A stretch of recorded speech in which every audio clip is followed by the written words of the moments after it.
did. Nice. Sell this weekend too. Probably already got 5 showings today. That's it, just five.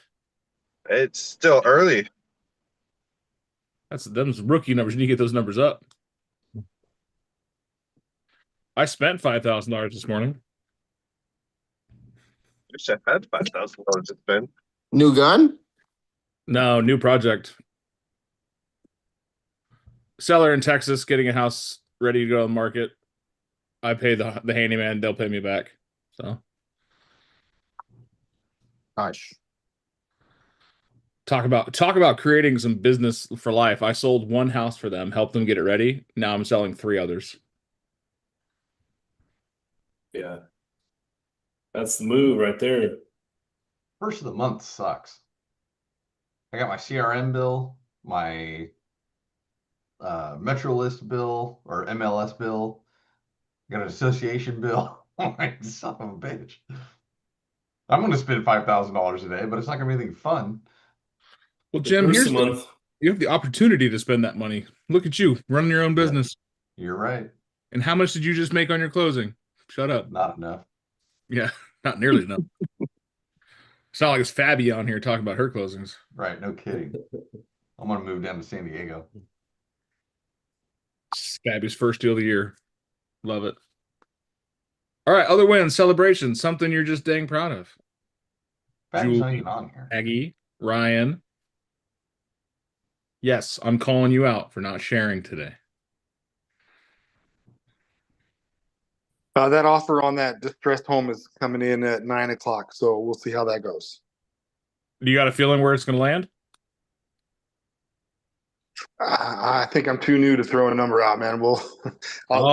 It has nothing to do with newness. It has everything to do with the conversation you've had with the buyer and what their thoughts are. Yeah, I mean, maybe 115, maybe. Okay, that'd be awesome. Yeah, we'll see.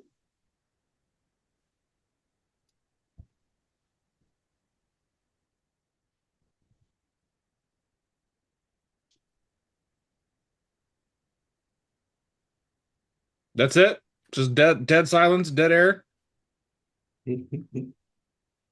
Guys, What the I hell? came inside from watering my stucco to talk to you. What the hell does Homes.com actually do? Advertises and sells leads back to agents.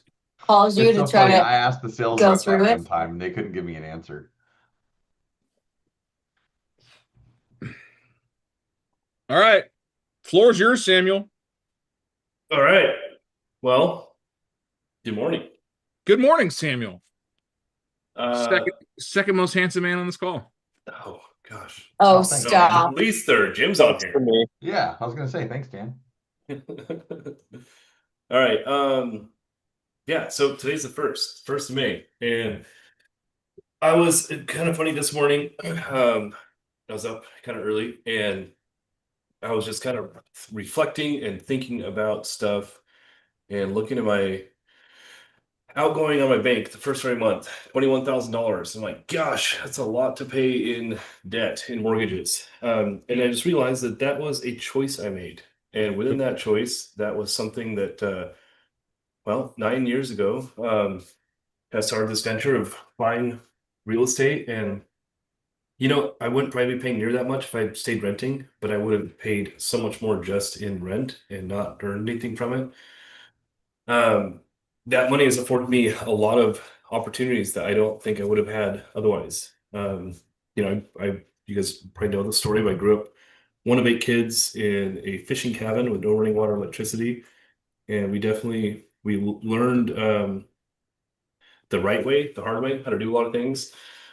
And so I would say I don't know where the story is going, or why I began there, but Jim kind of kicked it off with it being the first of the month and having to pay bills. We are extremely blessed to be doing what we do, and yeah, there's tough days and there's days where we kind of question things, but man, there's a lot of people that would give a lot to be in our position where we can talk to people, have good conversations, sell freaking real estate, do mortgages. make some decent money and invest that back into our lives and our families. Yeah, we're pretty blessed. We're pretty blessed to be in this career, to be in this country, to be alive, to be healthy, generally speaking. So yeah, today is a good day. Today also we are going to learn about FHA loans. So that was a random segue, but we're gonna go with it. You don't have, can you turn sharing on, pretty please? Sam, if you don't know already, that's how we get to any point in these group conversations is a million Segues. segues. Hey, I do know this. Except when we embody talk that. about Christina's eyebrows first. Listen, they're almost there. They're almost ready. You know they have video effects to add eyebrows to your eyes. Yeah, my luck, it would cut out and then you guys would just never let me live it down. Oh man, you know, 100%. okay, 100%. I have a funny story. It's not a segue, but it's a story. A couple years ago, I'm driving to an open house and I see I swear this is true, but I see two police officers running through a field chasing the biggest pig I've ever seen in my life. And I was like, huh, that's ironic. And so I pull over and I'm like, hey, you guys need help? And they're like, yeah, this pig got out and it's running across the road. We need to go, try and catch this thing. So I grew up on a farm. I hop in the truck and I have a little, like 6-foot leader of rope. I run over, tackle this thing, hog tie him, and then they're like, wow, you're pretty good at that. And I'm like, yeah, just done this before. And I'm like, I gotta take a picture because no one's gonna believe me that I helped two cops chase a pig, catch a pig. If anyone picks this up, I'm hoping you do. I'm not gonna say it, but Yeah, it's a pigception. yes, okay, thank you. So I take this picture, this selfie with the three of us and this pig, and I go home and I post it on Skagit County Sheriff's Facebook page. And I'm like looking at the picture, I'm like, man, we all look really good, like too good, like my eye, everything. And then I noticed my kid had been taking pictures of my phone the day before. There's makeup filters on phones, like eyeliner and like your eyebrows and everything, like contouring. He had the makeup filter on, so I took a selfie with myself and these two sheriffs with the makeup filter on with a pig. It was anyway. End of the story. But did the pig have lipstick on? No, but the pig looked good too, though. I'll say that right now. The pig looked good too. That's All the right. thing it's going to show us next week is his pig on a lipstick. I love it. If you guys don't know, the newbies on the call, it's a term in real estate when you go into a house that was recently flipped. They just put paint on it and made it look good. It's called like putting lipstick on a pig Lipstick on a pig. Yep. because it's not really flipped. It's just cosmetically enhanced. And also, for those of you that want to know, you don't have to run after a pig. Just get a little bit of food or any kind of thing that they want to eat and just sit down and put it out and they'll come right to you. I did not know that. I should Oh, yeah. have known that. Good to know. Thanks. I didn't ever think I'd be in a position where I needed to know that. You never know, man. You could be driving along and seeing a pig loose and This is why Christina and I get along so well. All right, back to FHA questions, right? Sorry. Let's start off with the simple things, right? What is Yeah. FHA? Is that a question? What for does me it for me? stand for? Guys, Fair Federal Housing Housing Administration? right? It's a government-backed lending vehicle that helps buyers who don't normally qualify for conventional lending afford to buy a home. 100%. So what we're going to do is I'm going to do two things. We're going to showcase, it's still under the old branding. It's every LO, but it's still under Lume. This is my AI project that we're working on. We're going to bug this thing with questions today. But what questions you guys have about an FHA loan that you have been dying to ask, but you don't want to ask because you don't want to feel dumb, or you just, not sure if it's a tough question, easy question, any of that stuff. Ask away. And if not, we'll just start going into stuff. I have a question. How frequently or like if someone uses one, how long do they have to wait before they can use it again? Yeah, so a lot of people, that's a misconception that there's like a cooling off period with FHA. So the way that an FHA loan works is once you originate that, it's only a primary residence loan. So if I buy a house, it's my primary residence, and I use an FHA loan. I cannot use an FHA loan until I sell that one or refinance it into a different loan type. To refinance an FHA loan, you have to wait 210 days from the inception date. So from when that note and deed is recorded, there's a 210-day window you have to wait before you can refinance it. So essentially 210 days. But it's not exactly like that. If you were to sell the house at 180 days, you'd qualify for an FHA loan. Again, it's just you cannot refinance into like a conventional within that 210 days. Sorry, no, I misspoke. You can. You cannot refinance FHA to FHA within 210 days. General rules is still 6 months to refinance anything. Why would you do FHA to FHA? Like if there's a better rate available? Yeah, so FHA and VA both have their own internal refinance. We'll do VA a different time, but an FHA streamline is what it's called. Basically, it allows you to use the original appraised value, which can be helpful sometimes. Use the original credit score, which can be helpful sometimes, and you don't use income. And you can just reduce the rate as long as rates have dropped within that time period. So it's called a streamlined refinance for FHA. They can be super helpful because a lot of times people buy an FHA and then they're like, cool, I finally have my house, and now I need my lawnmower, and then I need my boat, and then I need my car to pull the boat, and the trailer to put the lawnmower on to pull that to God knows where. They'll rack up a bunch of debt, their credit score will drop, and then they'll say, crap, I need to refinance and lower my rate. And we use a streamline in that case because we don't look at debts, we don't look at assets, we don't look at anything else. We just look at the FHA loan, and if the rate is at 6% and we can get them a 5.5, we lower the rate down to a 5.5. I just did that. My house. Yeah, super handy, super helpful.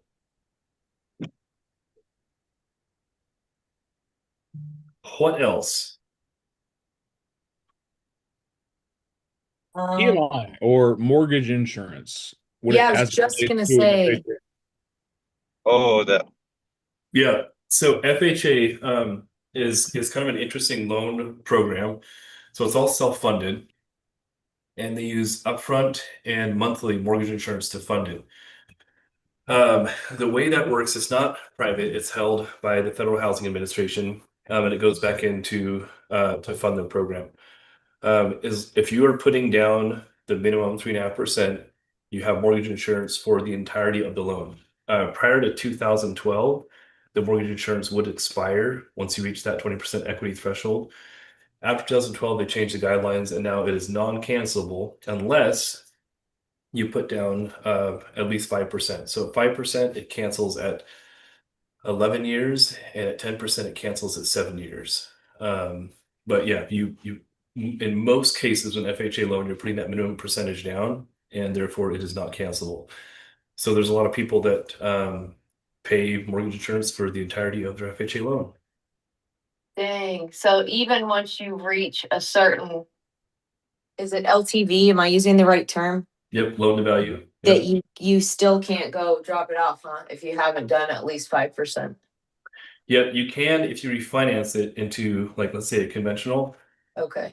But if you just keep it in the FHA loan, it stays with you for the life of the loan. So for me, kind of how I walk through this with my clients, there's a good like 60 to 70% of them that will use an FHA loan to initially purchase. The reason for that is the debt to income thresholds for conventional loans for first-time homebuyers are capped at 49% back end ratio. FHA will allow you to go up to, in some cases with contributing factors, 57%, which is crazy, but they'll allow you to go much higher for a debt threshold. They'll also look at lower credit scores and just overall shake your credit profile. As long as the house is in good condition, you have some compensating factors.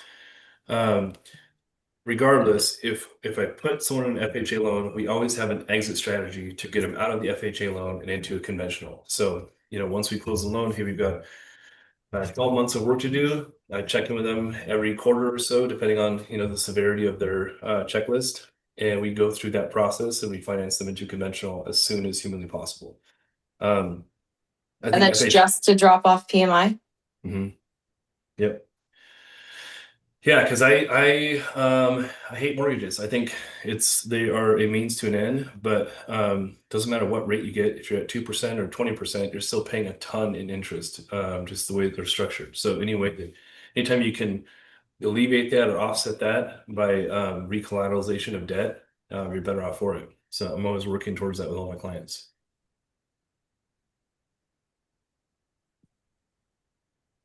What else? What's the what are the thresholds with FHA, Sam? Like I know that certain parts of town and price points I'm gonna, you know, plan on seeing FHA as an option on those. And then when I get into certain areas, like I'm up in Dove Mountain or I'm, you know, in some parts of town, I'm noticing that when you look at available options for financing, FHA is no longer listed. So there are no geographic thresholds. There used to be, and that was kind of Sorry, no, where- I meant just like, I just mean like that. I just use the location as an example to say like, when you get into the more expensive homes, it looks like FHA is not an option. So it depends. There's a few different caveats with that. So FHA will have county loan limits that they can't exceed. So in some areas, like if a price point is just well, usually the county limit will follow the like if like Snohomish County, for instance, where I live, our FHA loan limit is like I want to say it's 1.1 for a single family unit. Hold on, let me look this up. Cause I was thinking that it was like a dollar amount, that it was like up to 500 and some thousand. And so then that's why I see homes like that are like 600 and some.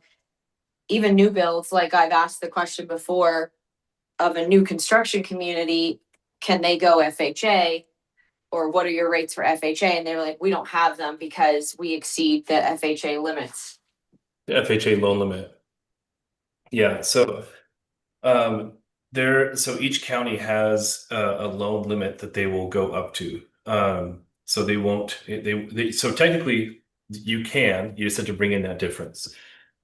So for instance, if your loan limit is, let's say, $500,000 and you're buying the house for $550,000, if you were to bring in that 53.5%, so the 50,000 plus 3.5%, you could finance the FHA loan.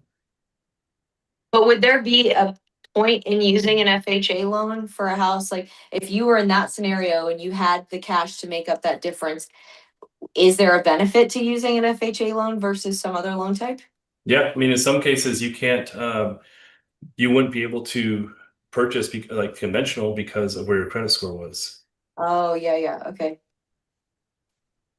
So there's still a lot of cases, like I've worked with plenty of clients who, you know, they have like everything else is impeccable except for their credit. Like income is good, they have assets, their job history, but their credit is really shaky because of a divorce or bankruptcy or something along those lines. And the only option is an FHA.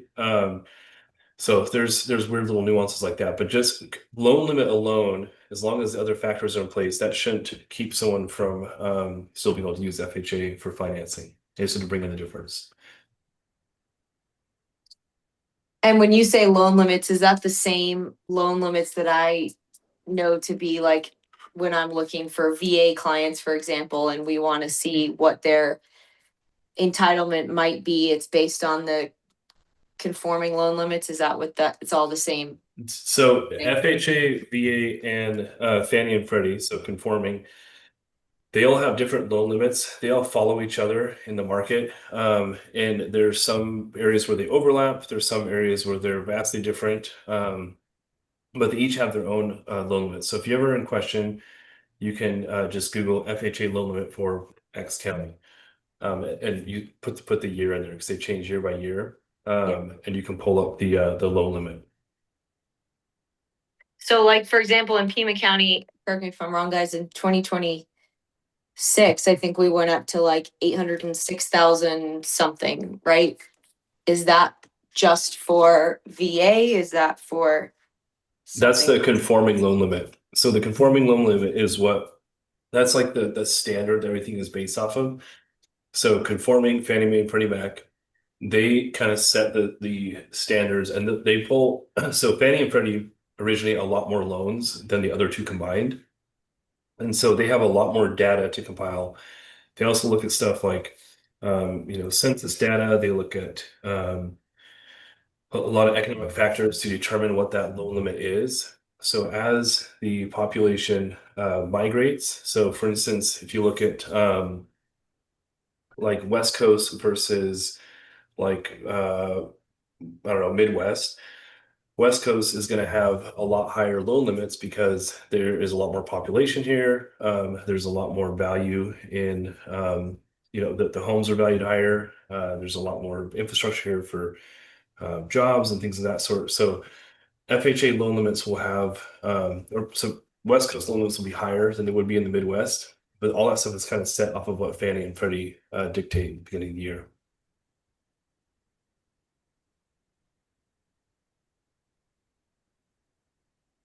Okay, I have another That makes question. sense. Yeah, thank you. If no one else does. When we connect a buyer to you, right? This is a new buyer. What are the main things that determine which loan type they're gonna go for? If they're other than like, if they're VA, and it seems like, that might be the most obvious one, like just a regular civilian person, what are you looking at? I know you look at all the factors, but is there like one that's like, because of this, we have to do this, or because of that, we should do this? Is it mostly like credit?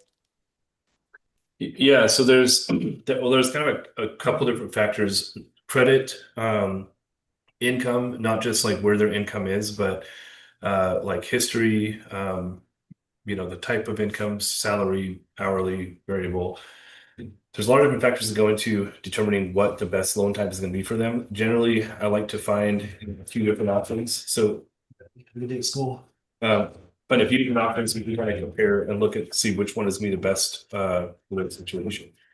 But there's credit is usually the biggest one. So within those, well, unless they're VA is its own sort of nuanced product. If someone's a veteran, generally speaking, like 99% of the time, the VA loan is gonna be the best option for them.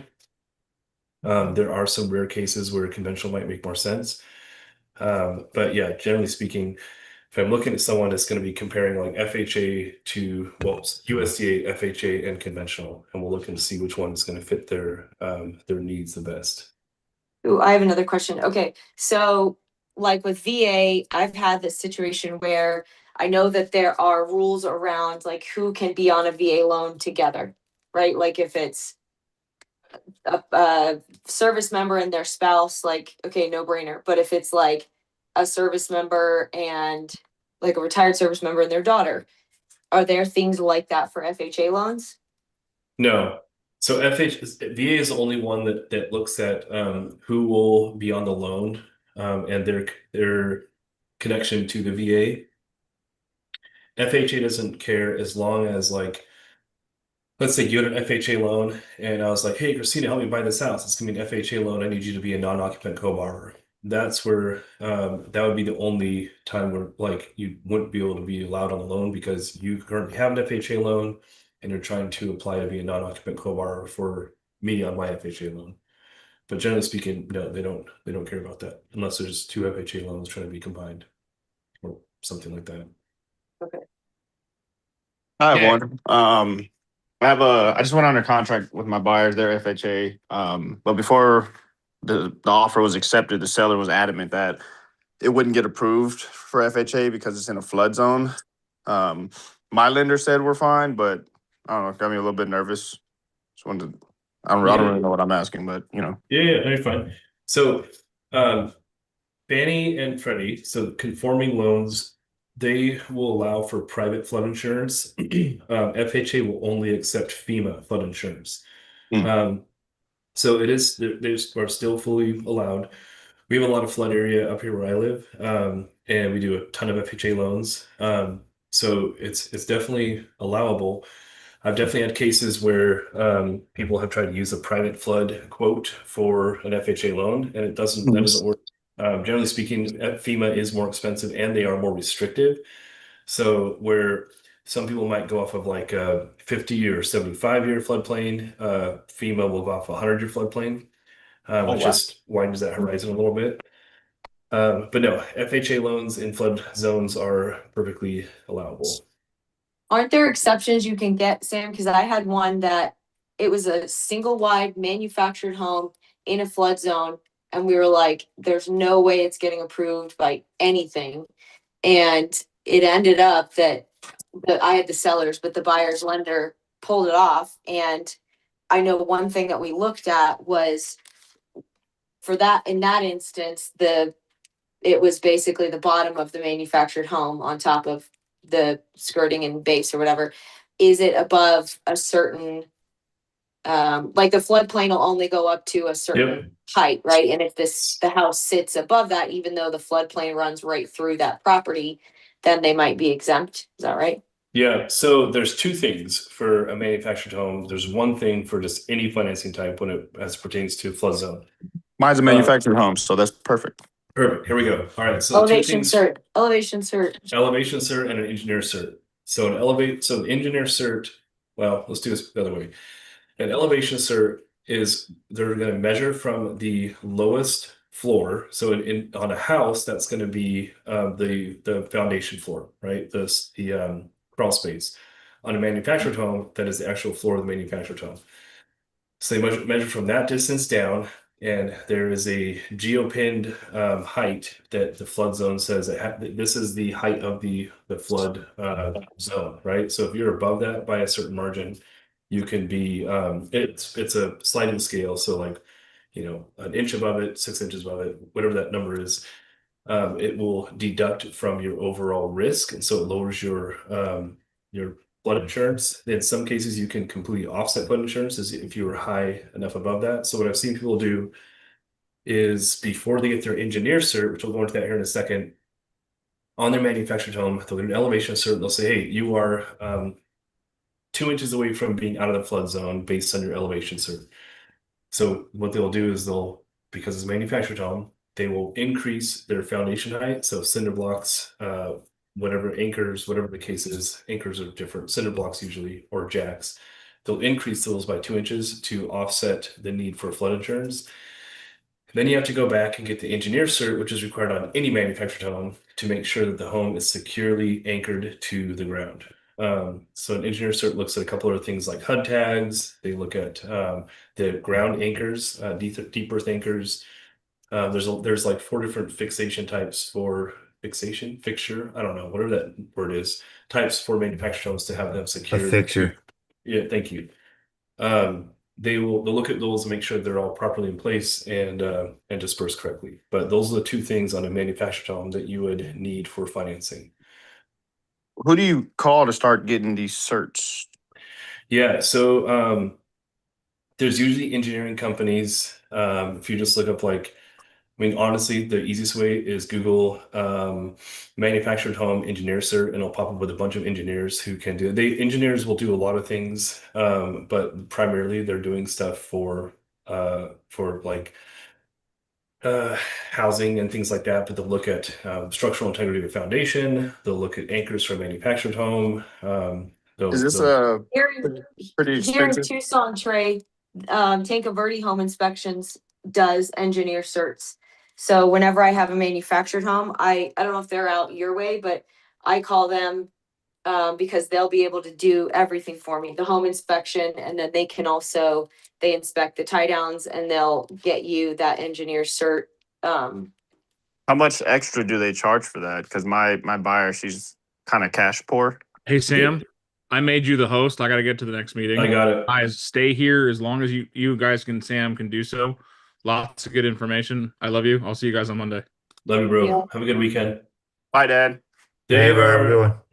Trey, they range from go for it. Oh no, sorry. I was just gonna say, go to Tanca Verde's website. Like if you look, you can look at the cost of everything and like actually schedule it through there.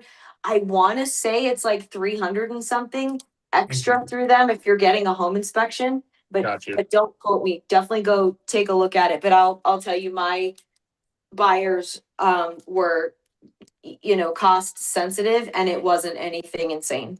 Oh, Okay. one thing really quickly to just have as a feather in your cap. So a home inspection, an engineer cert, elevation cert, these are all POC, paid outside of closing items. So on my disclosure, when I send stuff out, there's things that I can charge in the loan just by default, and then there's things that are outside of that that usually the buyer has to pay for, on their own. There's no rule that says they have to pay for those outside of closing. It's just those are items generally paid for outside of closing. So the stuff, anything outside of closing is stuff that it's not like automatically part of the loan. So the appraisal, every single loan has to have an appraisal, right? Every single loan does not have to have a home inspection, right? I mean, 98% of them do not require a home inspection. And it obviously depends on the house, whether or not they need an engineer cert or an elevation cert.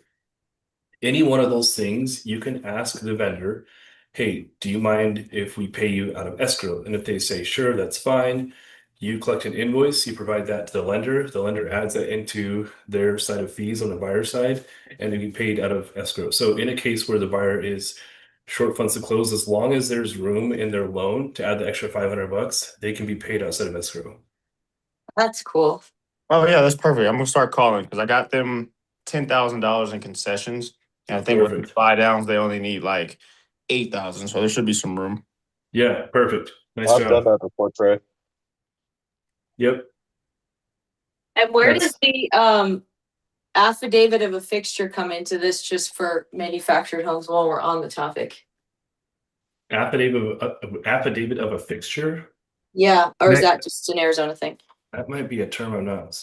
Hold on. It's basically like the proof filed with the county that it's been affixed, and if you. Oh, yeah. So they call it title elimination up here. So the county will have a record of whether or not the title elimination has been eliminated or if it's been affixed to the property.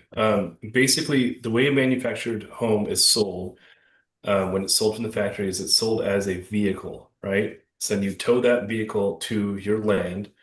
You have a title, right? Title, yep. When you are attaching that to your land, you are then eliminating the title, and that piece, it becomes a fixed part of that land.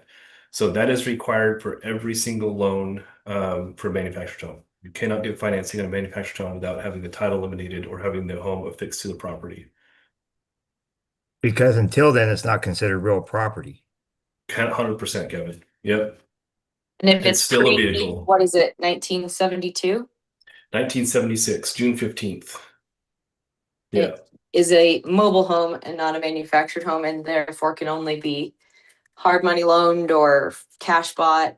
There's a few lenders that will do them, but honestly, the terms are so terrible that I wouldn't recommend that to my worst enemy. The way that they're constructed is inferior to now. Yeah. Yep. Since That we're was my very first transaction, you guys, in this business. Turned out to be a single wide manufactured home. Turned out, well, it was a mobile home. Also was not a fixed. It was in a flood zone. It was everything, and ended up being Jeez. a seller carryback deal that we worked out. I mean, literally, it was just like, here's all the things. We may as well just get them out of the way right Just now. get them out of the way. So you're I good to love go. Wow. my first deal was very smooth. None of that. I love that. Is that for you. what happened to your eyebrows? Yes, yes, that is exactly what happened to my eyebrows. Now we know the backstory. Thank you. Thank you. You're welcome. Now you can rest easy, friend. Thanks. Thanks. Since we're kind of talking about manufactured homes, I got one yesterday. I mean, it's not going to be a problem because my buyers, they're cash buyers. We're putting in an offer on Monday, but the listing agent told me that the property is a shadow, so it's not considered a real property. And maybe I read about this during the real estate exam, but I don't know. I don't remember. So she said it has to be a cash deal. It's not real property. It's more personal property. I don't know if you had to deal with that. Is that because it's of the year or it hasn't been fixed? It's I have no idea. It's a manufactured home. It was built in 2023. It's on the newer side. She said all the manufactured homes in that neighborhood are shadows, though. They're not. Oh, Real property. chateaus. Oh, Chateau. Chateau. Am I saying this wrong? Okay, my Yeah, bad. yeah. So I was looking at Shadow. Chateau or shadow. chattel? Chattel, Me too. chattel. Thank you, Christina. We both got it Cattle, wrong. there we go. Okay, I Trey, was me like, and you what are is the a mispronunciation chateau? club. Sounds fancy. Chattel. So a chattel loan or home is let me just easier terms. A manufactured home that is on leased land. So if you have a Oh, home in a park, Oh, yep. So it's not real property. They They are own the buying, land. they're buying vehicles essentially that are on and they're leasing the land. so But we is don't is every deal with- property that's on leased land considered a chattel? No, only so there are no, because actually, there's land trust homes, because you've got Yeah. like on Indian reservations where you would hold title to the Yeah. house, but you don't have title to the land. well, you still hold title to the house in a chattel loan too, though. I don't. That's a great question, Trey. Would you though, if it's You'd still hold title to the land. You just wouldn't hold. You wouldn't. well, but if you're in a mobile home park, like for example, isn't that basically what that is? Well, you still own the home, so you own the Well, title. right, but would hold the wouldn't you title to the have? home. Oh yeah, you'd have. Yeah, that's true. There is a distinction. I don't know what it is. I will find out, and I will. You report wouldn't back have to you a next week. deed You wouldn't though. have a deed. No. Yeah. Yeah. So, but any home that is on leased land or in a park, that it's essentially going to be chattel. Chattel. Can you say that again, Christina? Chattel. Chattel. Okay, I did say it right. Yeah. Like cattle, but with a Hey. ch at the beginning. I got it Yeah, now. chattel, aka personal property. Can Like, can we Perfect. Like I know hood like neighbors? us here, we can't do mobile homes in parks. We could do a mobile home on land that is owned, but we can't do, so I don't know if you guys So- fall under something different there, Trey. We have I have a lender that will do them. The terms aren't great, the down payment is not great, but they are doable. Up here, they're very popular. Well, like our within- brokerage won't let us do it. Okay, I see. The seller's agent says she has a lender. It's the only lender that she knows that will lend for stuff like that. And it was a lender outside of Arizona, of course. But my buyer's cash, so we won't have to go that route. So I'm not too sure. There you go. And does the brokerage let you do it, Trey? I haven't asked. I don't know. Find that out, because sometimes I know, if anybody else knows, chime in, but like I know that like we can't, not all of us can just go do mobile For- homes. Mobile home in a trailer park? Yeah. We're not allowed to. I've So I had guess to it turn mine depends on down. if it's in a park or what the situation is.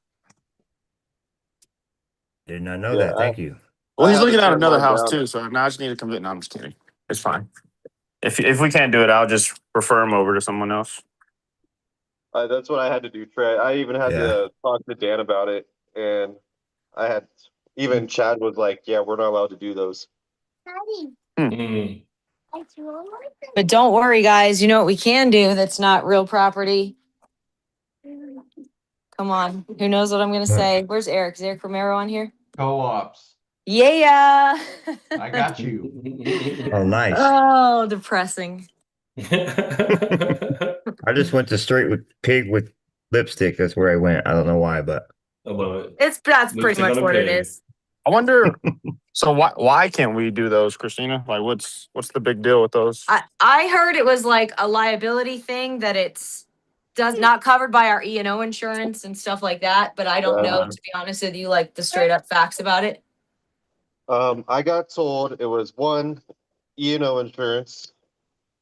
Two, the land is not owned; it's leased, and you're just buying the structure that's attached Yeah. to it.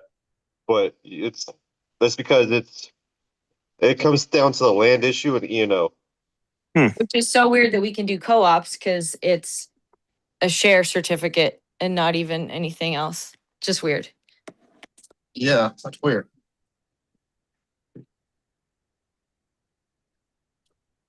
Good chats. All right, y'all. I Thanks. gotta hop on to my next meeting. You guys have an amazing weekend. Next weekend or next Friday, we're gonna do the rehab walkthrough.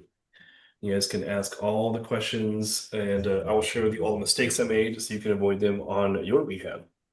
Sound Hey, good? Sam, when you get a chance today, give me a call and we'll talk about the Johnsons. Yes, sir. I'll do it right after you hop off here. Thanks, All right, Sam. guys. Yep. Talk to you all. Thanks, Have an amazing weekend. Wait, what do we do? High fives. Ready? Right. 3, 2, 1. Whoosh. Damn. Wait, I did not time Oh, that. yep. See, now Wait, it's wait, wait, awkward. hold on. Made it weird. Hold on. 3, 2, 1.